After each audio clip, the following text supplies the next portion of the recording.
Selamat siang pemirsa, Anda menyaksikan Headline News pukul 13.00 waktu Indonesia Barat. Kementerian Lingkungan Hidup dan Kehutanan mengadakan rapat koordinasi bersama kementerian terkait untuk membahas penanganan kebakaran hutan. Menteri LHK juga turut mendatangkan gubernur dengan daerah rawan karhutla. Informasi selengkapnya akan disampaikan rekan Gema Tanjung langsung dari Gedung Manggala Wanabakti. Gema, siapa saja yang hadir dalam Rakornas dan apa saja yang menjadi pembahasan utama dalam menanggulangi karhutla? Ya Widya, tadi KLHK baru saja menggelar Rakornas bersama dengan Menko Polhukam Mahfud MD. Selain itu juga tadi KLHK mendatangkan seperti Ketua BNPB dan juga Kepala BMKG serta sejumlah gubernur dengan daerah yang memiliki daerah dengan rawan terjadinya karhutla di tahun ini. Tadi Rakornas diadakan untuk menindaklanjuti rapat internal terhadap Presiden Joko Widodo pada tanggal 23 Juni 2020 lalu. Tadi dalam pemaparannya Menko Polhukam Mahfud MD menyebutkan bahwa penanganan karhutla ini masuk ke Inpres nomor 3 tahun 2020 sehingga di bulan ini pihak kementerian terkait juga akan langsung bekerja untuk menanggulangi karhutla di sejumlah daerah yang memang rawan terjadi. Dan tadi juga Menko Polhukam Mahfud MD menyebutkan bahwa penanganan ini juga akan dilakukan untuk tidak terjadi lagi karhutla terparah pada tahun 2015 di mana asap dari karhutla tersebut memang sampai ke negara tetangga seperti Singapura dan juga Malaysia. Tadi juga dalam pemaparannya untuk tahun ini Indonesia akan mengalami masa krisis di masa kemarau yaitu pada bulan Juni hingga bulan Oktober mendatang sehingga di bulan ini tadi Menteri LHK Siti Nurbaya mengatakan kepada sejumlah gubernur yang memiliki daerah rawan untuk mempersiapkan satuan tugas dan juga posko-posko serta masyarakat peduli api untuk menanggulangi jika terjadinya karhutla di daerahnya masing-masing.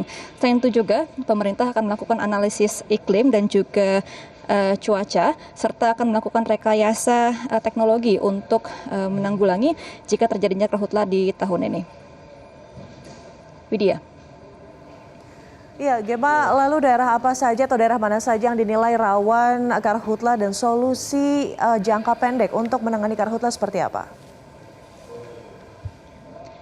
Ya Widya, tadi Menteri LHK menyebutkan bahwa ada sejumlah daerah rawan di Pulau Sumatera yaitu di Provinsi Riau, Jambi dan juga Sumatera Selatan. Serta untuk Pulau Kalimantan ini ada Kalimantan Timur, Selatan dan juga Barat yang dinilai rawan untuk terjadinya karhutla di musim kemarau tahun ini. Dan untuk solusinya sendiri tadi Menteri LHK menyebutkan bahwa akan melakukan modifikasi cuaca atau rekayasa hujan jika terjadinya karhutla cukup parah.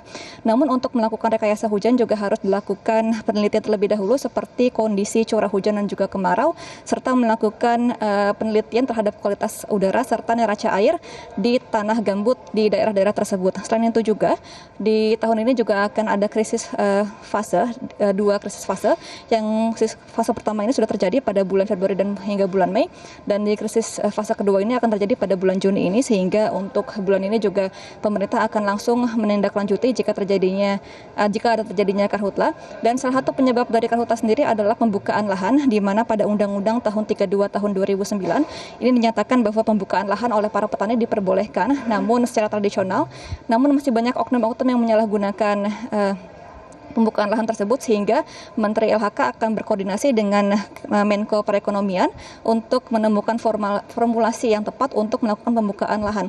Selain itu juga tadi Menteri LHK menyebutkan bahwa karhutla ini juga kerap terjadi di pinggiran ataupun di perbatasan tanah konsesi sehingga Menteri LHK menegaskan kepada penyewa dari tanah konsesi tersebut untuk menyiapkan satuan tugas ataupun antisipasi dalam radius 5 km untuk antisipasi jika terjadinya karhutla. Dan berikut pernyataan dari Menteri LHK Siti Nurbaya Bakar. Itu kita harus bisa melakukan analisis iklim, cuaca, dan langkah-langkah kita untuk merekayasa dengan teknologi. Yaitu pertama, setiap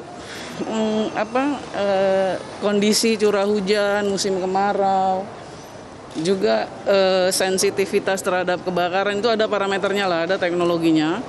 Itu kita harus ikutin. Juga kualitas udara, kita mesti ikutin karena itu saling melengkapi.